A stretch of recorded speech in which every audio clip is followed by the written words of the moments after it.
the Jacksonville Presbyterian Church. It's Pastor Dustin. Thank you so much for joining us for our Wednesday night Bible study. I am recording this on Wednesday. It is about 3:30 here. It's a beautiful day in Jacksonville, Oregon. Hopefully you've been enjoying the outside and seeing all of God's beautiful creation. And if you were with us over Holy Week, thank you so much for joining us. I hope you were encouraged by the sermon on Judges. I know it's not your typical Resurrection Sunday sermon, but I hope you're starting to see how even the strange stories of the Old Testament are meant to sort of prick our hearts so that we want more and more of Jesus and we yearn for the true King. So with that in mind, let's dive in now to the book of Judges. So flip open in your Bibles if you have one. If you don't have your Bible, maybe go grab it, pause this video and then come back, or pull it up on your phone. And let's start in the book of Judges. So right off the bat, I mentioned in my sermon that the word judges is probably not the most helpful image in our mind when it comes to this book. That is the word that the Hebrew uses, is the word for judge. But when you and I hear judge, we think more, I think people, who are in a court of law, maybe they're wearing that black robe and they have a gavel in their hand, like this thing, right? But this isn't really the kind of judge that we're talking about in the book of Judges. This is more like chieftain or tribal leader. One commentator used the word warlord, which seems a little violent, but to be honest, that's a pretty good translation for what these people are supposed to do. I mean, there's some pretty violent stories in here, but the idea is that they are delivering the people from sort of bondage or mistreatment or oppression of the people in the neighboring communities and in the promised land. So God raises up deliverers after the cries of the people. So judges is a good translation of the actual Hebrew word, but we need to expand our understanding of what that word judge means, right? So right off the bat, let's go into the book of Judges and let's see what I think is sort of one of the main arguments of the book of Judges. So I already told you based on my sermon this past week that the biggest argument of the book of Judges is that we need God to be king, right? And no human is going to be able to be the king that we want. But I think getting us on the trajectory of that, there is going to be the need for a king. Deuteronomy tells us explicitly that God's people can have a king, but they need a certain kind of king. And of course, as we know in redemptive history in the Bible, that the ultimate king is King Jesus. But he's not just God, he's also a human. So all that to say, the book of Judges is going to make a pretty long argument for why we need a king from the tribe of Judah and not the tribe of Benjamin. So with that, let's see Judges chapter 1 and see if you can see that argument starting to form. So if you go to Judges chapter 1, after the death of Joshua, the people of Israel inquired of the Lord, who shall go up first for us against the Canaanites to fight against them? Who's supposed to lead God's people? Which tribe? And the Lord said, this is verse 2, Judah shall go up. Behold, I have given the land into his hand. And then Judah is described as a person, but this is really just the tribe. So verse 3, and Judah, that is the tribe of Judah, said to Simeon, his brother, come with me into the territory allotted to me that we fight against the Canaanites. And verse 4, the Judah went up, and the Lord gave the Canaanites and the Perizzites into their hand. And basically, what I want you to see right there at the very beginning is the people are looking for leadership. Joshua has died, and they're wondering who is supposed to lead the people. And God's answer is it's supposed to be the tribe of Judah. And right off the bat, we see Judah have the ability to get other tribes on board. They get Simeon on board, and then they have victory. And now the reason I want you to focus on this, right, is we're also introduced to Caleb, right, who is a wonderful member of the tribe of Judah. And, we get that awesome story about, Caleb, and we get awesome stories about Othniel, but we'll get to Othniel in just a second. But if you flip over, I'm in the ESV Study Bible right here. But if you flip over to Judges chapter 1, verse 17, it's going on about the conquest, and it says, and Judah went with Simeon, his brother, and they defeated the Canaanites who inhabited Zephath and devoted it to destruction. So the name of the city was called Hormah. Judah also captured Gaza with its territory, and Ashkelon with its territory, and Ekron with its territory. And the Lord was with Judah. right? So pause right there, right? So the tribe of Judah is having success, but they don't have complete success. And this is where the sentence gets to be a little interesting. And he took possession of the hill country, but he could not. This is Judah. Judah could not drive out the inhabitants of the land because they had chariots of iron. It's kind of a strange sentence, isn't it? They have all this success. The Lord was with Judah, but they couldn't defeat the guys with the iron chariots. What's up with that? And then notice what the author does next, which we don't know who the author of Judges is. Judges 20, chapter 1, verse 20. And Hebron was given to Caleb, as Moses said, and he drove out from it the 3 sons of Anath. Anath is a reference to a giant. Pretty cool, huh? And verse 21, here's where it gets even more interesting. But the people of Benjamin did not drive out the Jebusites who lived in Jerusalem. So the Jebusites have lived with the people of Benjamin in Jerusalem to this day. So there's a lot going on in that passage, but what I want you to see is the spiritual reality of the conquest, which involves giants, is continuing into the book of Judges with the sons of Anath. And then in verse 21, we have a comparison between the tribe of Judah, which is having success and the Lord has called them to lead God's people. But then we have the tribe of Benjamin, and Benjamin hasn't really done what the Lord wants them to do. They've in fact let the Jebusites live, and we still have them there to this day. And you have to wonder, why is the author making that point? Well, part of the reason is because it's true, but you have to ask at a deeper level, what's the point that the author is getting at? And many commentators will argue that one of the things that the book of Judges is arguing is that we need a king from the line of Judah, not from the line of Benjamin. And it makes that point right here in chapter 1. Judah is having success. The Lord is with Judah. And if they don't have success, it's because those people have iron chariots. It's not because they haven't followed the Lord. It's they have armor-plated tanks and, we can't take them out. And the Lord said he was going to leave some people in there so that we would continue to show our obedience. So Judah didn't totally succeed, but there's a reason for it. Whereas the tribe of Benjamin, we shouldn't really trust their leadership. There's a lot of commentators that will point that out in chapter 1. And if you know your Old Testament, you'll know that the first king of Israel came from which tribe?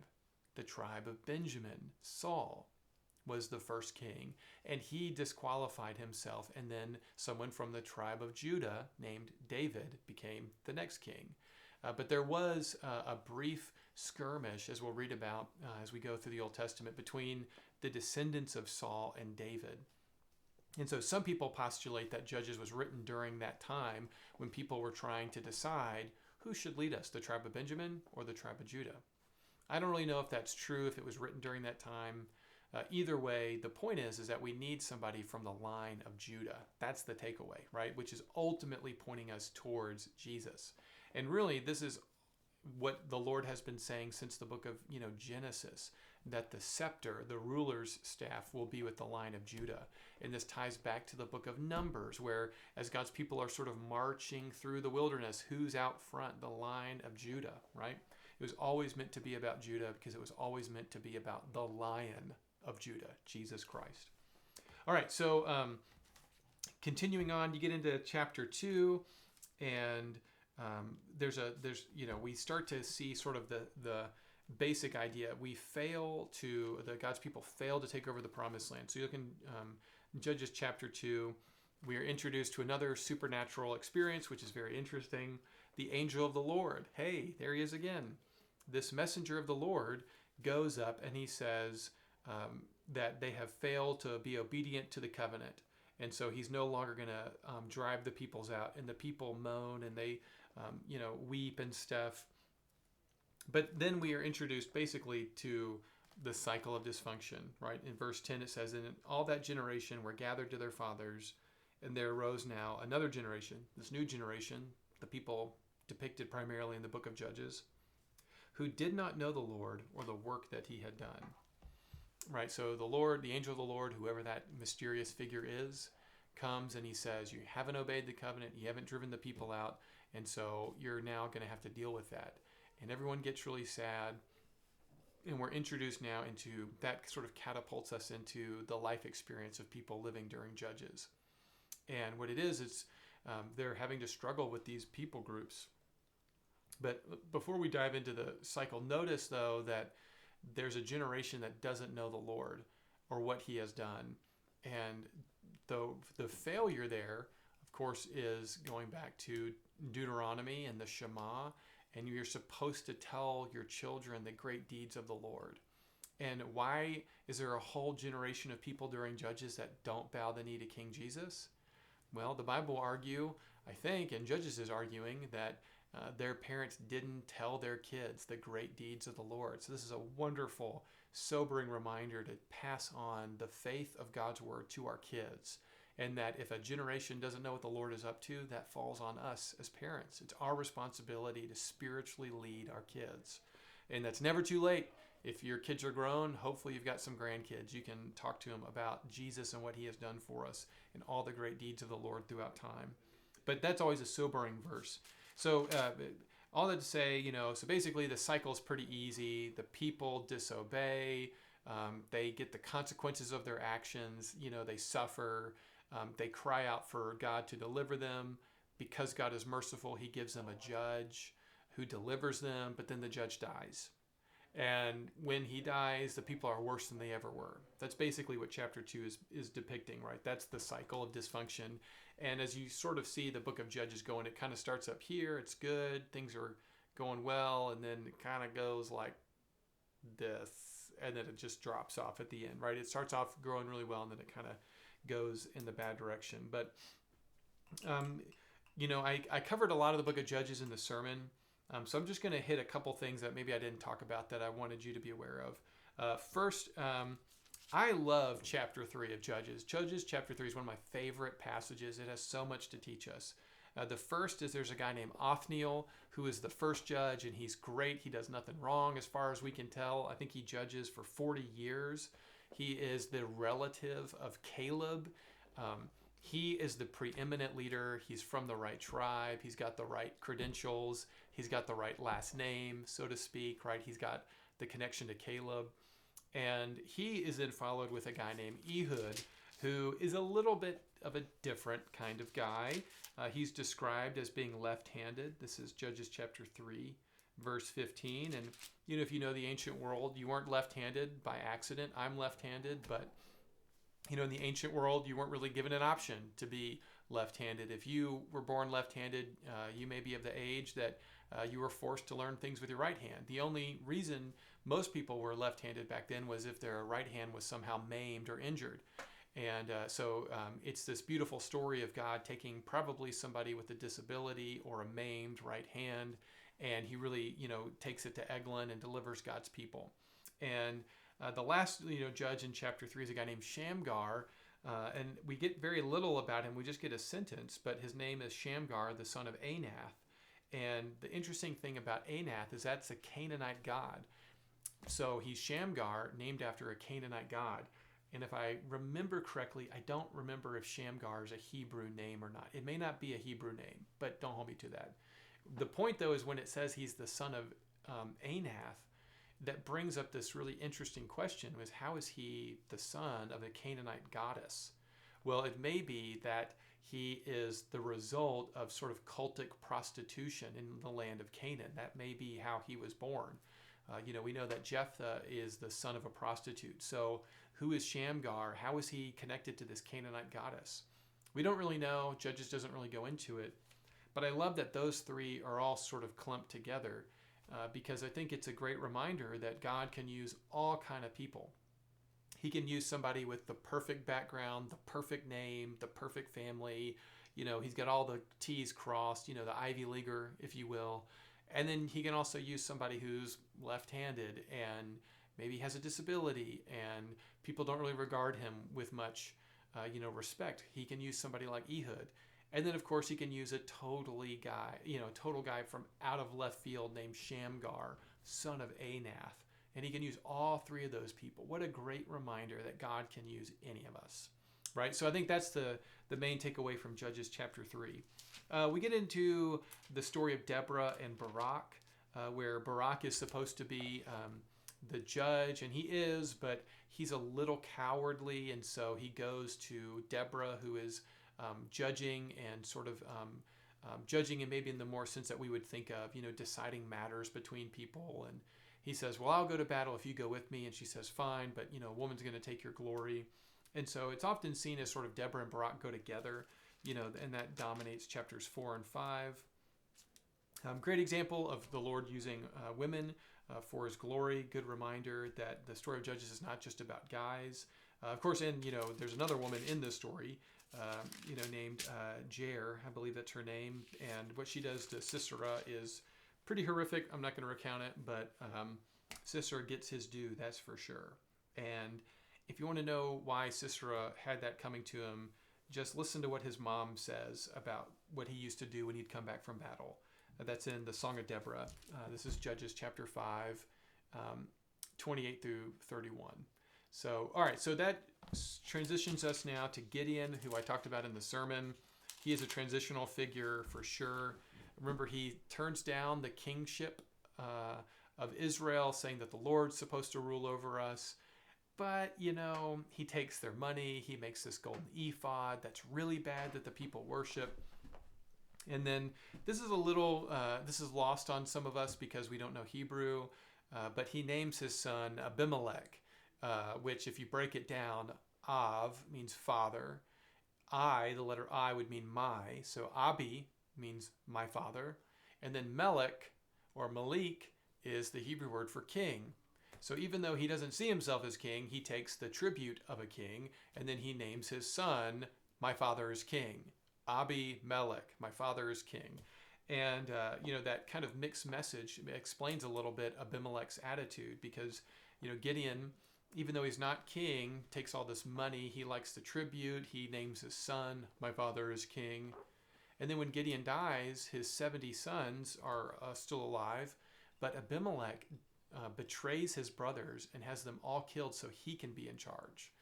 And one brother escapes, and it's a very sad story. Abimelech gets what is due to him, but we see again sort of the failure of man, right, to lead God's people. And the tragedy of Abimelech is, it really is so sad that Gideon had this faith in the Lord, had all of these sons, and they all died. And quite the tragedy, right? So that's that transitional figure. We're introduced to Tola and Jair. Not a lot is told about them, but notice that under Tola and Jair, that Othniel ruled for 40 years, which is a generation, which is good. Now we're starting to see those times decrease. So I think it's Tola is only a judge for 23 years, and then Jair after him is only there for 22 years. And then we get the repeated disobedience of God's people. And now we get into Jephthah, who again does deliver the people, but he's the one who sacrifices his daughter like he is doing something out of a Canaanite worship service, right? That's something the Canaanites did, not God's people. And again, that's where we start to see the decline, right? And then you get into Judges 12, and we're not told a lot about these three judges. There's all kind of theories as to why we're introduced to judges that don't have a lot of stories to them. It's just, I think, supposed to be, showing just the geographic area of where these judges are coming from, which is pretty widespread. But if you look at the judges, what we can glean is they're coming from some of the different tribes, so there's a Zebulonite guy.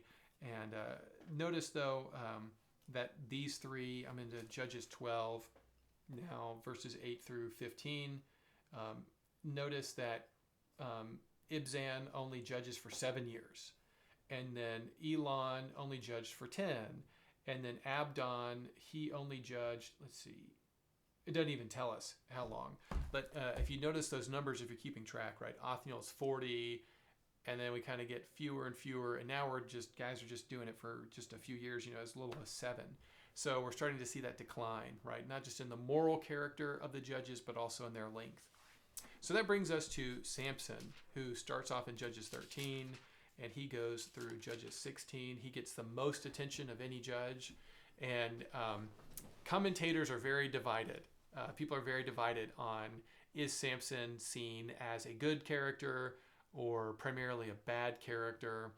I tend to think of him as a great character who tragically has some huge fatal flaws, literally, right? He ends up, killing the Philistines along with himself because he couldn't control himself around women.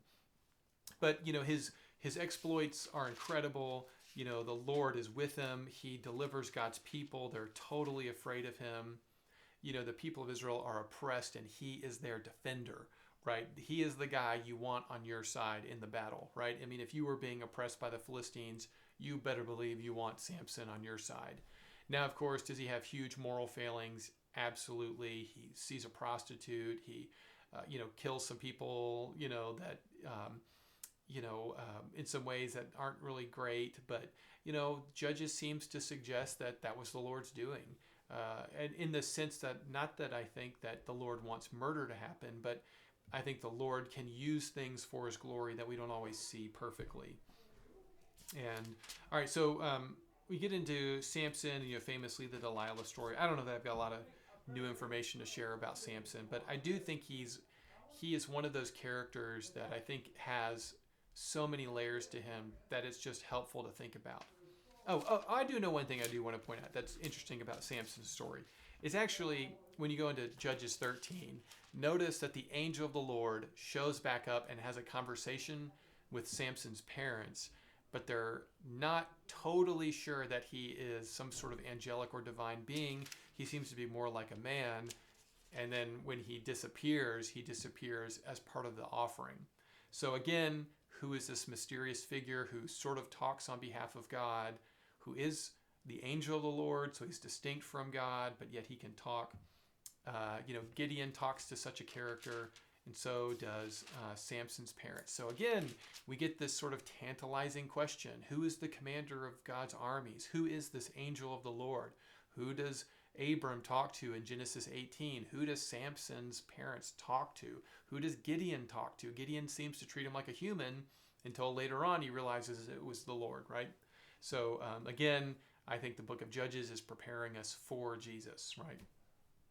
All right, so, and that finishes up with the last section where we get, Micah and the Levite, and the Danites steal him away. And I think this is just meant to be an indictment on the tribe of Levi, that just like the tribe of Benjamin fails in its leadership, it was always supposed to be Judah. Now we see sort of the failure of the tribe of Levi to really hold integrity in their hearts and to be the right kind of spiritual leaders that God's people need. And so, when is this author writing? We don't really know, but there's always that danger to find spiritual leaders that we can trust that aren't just looking for the next big congregation, which is exactly what happens to the Levite in Judges 18. He leaves for the bigger, more prestigious group of people. And what's the point? The point is that religious leaders like myself and many others, they need to stay faithful to God's call, and they need to stay faithful to what God has called them to do, which is uphold his word and not divert from the left or the right. And of course, a Levite is one of the people who does one of the most heinous things in the book. You can read about it in Judges 19. I will not repeat it because it's pretty depressing.